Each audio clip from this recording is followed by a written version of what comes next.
Sudah 20 halay. Untuk Solo. Ini apa itu naka sisu edad ko deh naka 44 deh.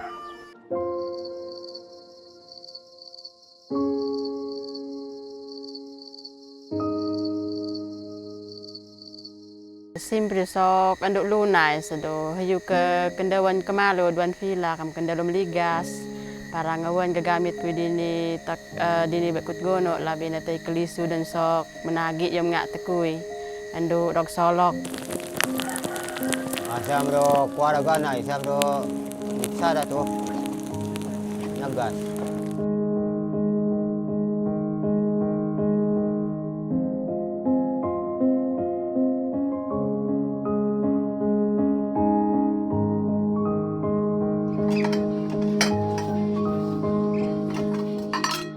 Porti kabudlay ang mga sitwasyon nga pag-abot sa kining kagabhion porti gidiya ka ngit-ngit so ang among ginagamit kining lampara so ginabutangan lang namon na siya kagas para may mahayag man sa kagabhion.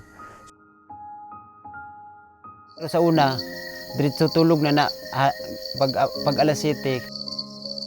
Diretso tulog ng mga bata kay wala may sulan, wala suga. I am Obet Tubigon, the project manager of the Solaris project. The management of the Solaris project is not that simple, not that straightforward. We face a lot of challenges along the implementation. Gikan sa among barangay 21 ka kilometro diri.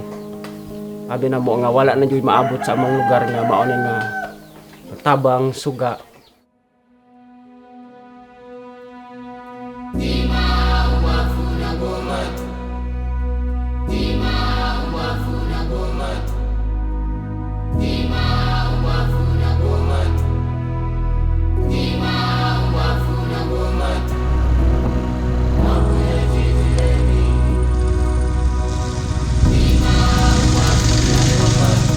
Ang concentration ngayon ng kaya tinawag na rural electrification, nandun talaga sila sa ano. So up to the last mile, yun ang target natin eh.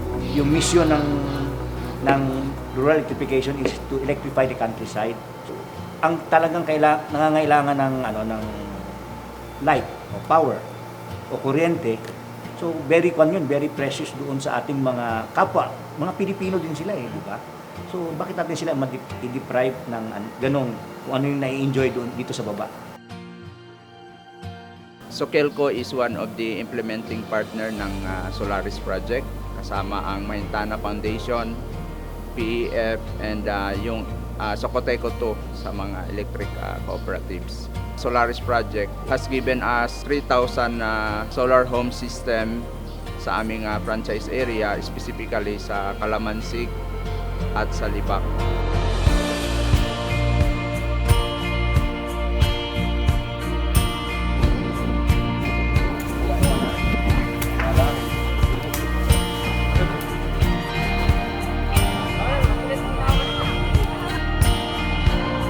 Trabaho pa ang Socoteco unsaon pag-abot diri ang linya sa kuryente para maabtan mo. Sa karon, ang gihatag sa gobyerno kanato kini nga tawag nato nga solar home system unit.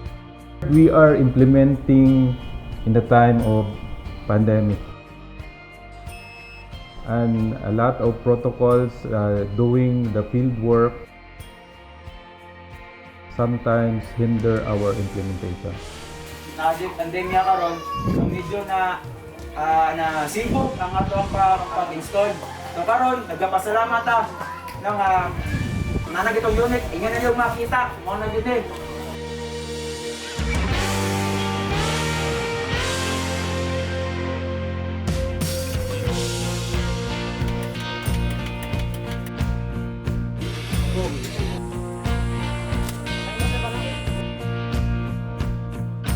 Solar home systems are also channeled through the partner cooperatives, which will manage in terms of replacements and collections of monthly dues to support and sustain the services of these facilities. In terms of generating profits and income for the beneficiaries, but also to reduce green gas emissions into the atmosphere.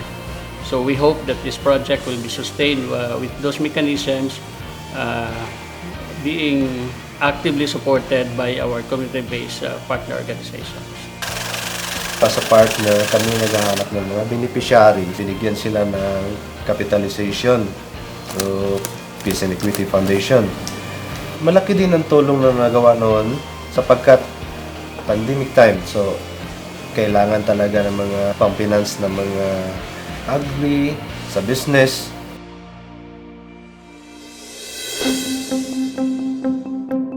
As mga co-ops, when we implement new projects, dapat mohagi din siya of feasibility studies and business plans.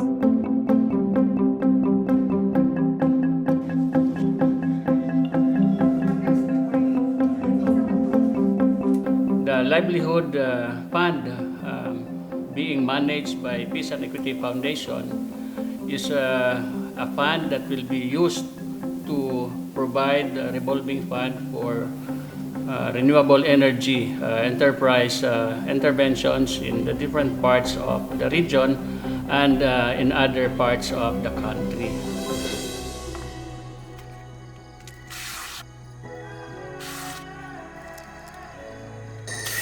Sok intahan usolok, sok oras trabaho.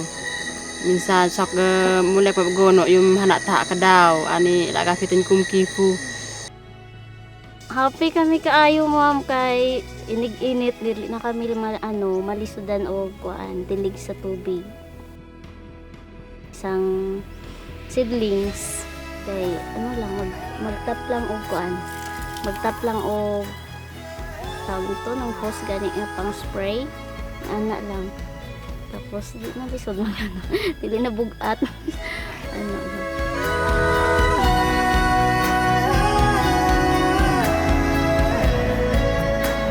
Pag naanay amo ang suga murag na mandugagan ba nang amo ang makita murag na dublihan among kita adlaw-adlaw. So sa ako naman nga mga kabataan, nagamodule ni sila. Dako bulig panahon sa kagabhion nga mag-answer sila nga module. So dati lampara, so hindi kayo nila makuha ng ilang module, so karon masikaso na gid nila sa panahon sa kagabhion. Karon pwede sila kadula. Nalipay po ang mga bata, ma'am, kay na may solar. European Union and ASEP. So maraming salamat. We would like to extend our heartfelt gratitude sa European Union for providing us the financial support. We thank the European Union for the support. I think this is one of the biggest support provided to a local CSO in the Philippines. Thank you, EU, thank you, Peace and Equity, and thank you, partner organizations for this successful implementation of the Solaris project.